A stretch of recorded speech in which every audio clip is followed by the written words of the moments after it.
सर्व पितृ अमावस्या ही श्राद्ध पक्षामध्ये खूप महत्त्वाची आहे, कारण पूर्वजांना निरोप देण्याचा हा पितृपक्षातील शेवटचा दिवस असतो.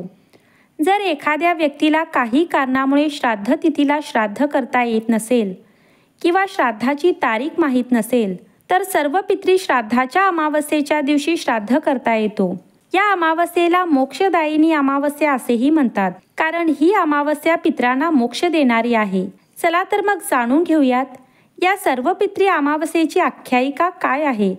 पण त्याआधी व्हिडिओला लाईक करून चॅनलला सबस्क्राईब नक्की करा. प्राचीन काळी देवांचे पूर्वज अग्निश्वांत हे सोमपत लोकात राहायचे. त्यांना एक मानसी नावाची कन्या होती व ही मानसी अक्षदा नावाच्या नदीच्या रूपात वसली होती. मत्स्य पुराणात अक्षदा नदी यांचा उल्लेख आढळतो, जी काश्मीरमध्ये आहे. एकदा या अक्षदाने 1000 वर्षे कठोर अशी तपश्चर्या केली, ज्यामुळे प्रसन्न होऊन अक्षदा नदीचे पिता अग्निश्वांत इतर पितृगण अमावसूसह अक्षदेला वर देण्यासाठी आश्विन अमावस्येच्या दिवशी म्हणजेच या पितृपक्षातील सर्व पितृ अमावस्ये दिवशी प्रगट झाले. ते अक्षदेला म्हणाले, मुली, तुझ्या तपश्चर्येने आम्ही सर्वजण आनंदी आहोत. तुला जे हवे ते माग.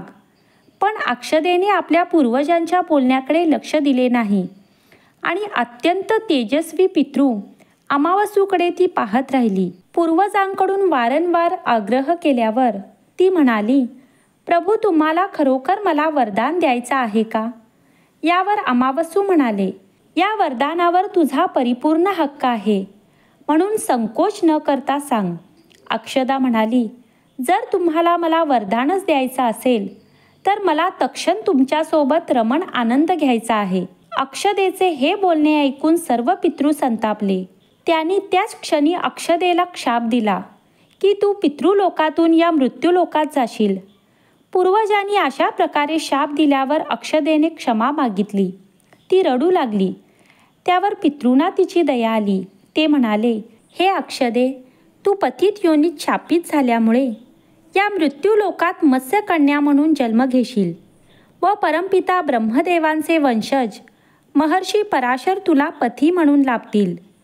ऋषी व्यास तुझ्या गर्भातून जन्माला येतील. त्यानंतर इतर दैवी वंशामध्ये जन्म घेऊन तू या शापातून मुक्त होशील आणि पुन्हा पितृलोकाकडे परत येशील. पूर्वजांचे हे बोलणे ऐकून अक्षदा शांत झाली. यानंतर सर्व पितरांनी अमावसूच्या ब्रह्मचर्येचे व संयमाचे कौतुक केले आणि वरदान दिले की ही अमावस्येची तारीख अमावसू म्हणून ओळखली जाईल. ज्यांना कोणत्याही दिवशी श्राद्ध करता येत नाही, ते फक्त अमावस्येच्या दिवशी श्राद्ध तर्पण करून आपल्या पूर्वजांना संतुष्ट करू शकतील. तेव्हापासून प्रत्येक महिन्याच्या अमावस्ये तिथीला महत्त्व दिले जाते व ही सर्व पितृ अमावस्येला सर्व पितृ श्राद्ध देखील मानली जाते.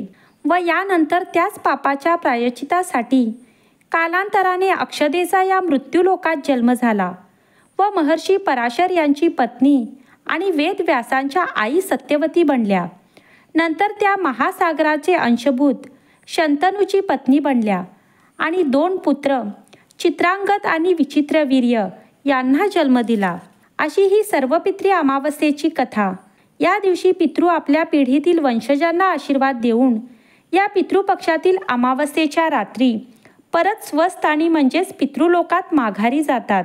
त्यामुळे या सर्व पितृ अमावस्येला आपल्या पितरांसाठी नैवेद्य अर्पण करावा, कारण हेच अन्न त्यांना स्वस्थानी जातेवेळी पूरक असतं अशी मान्यता आहे.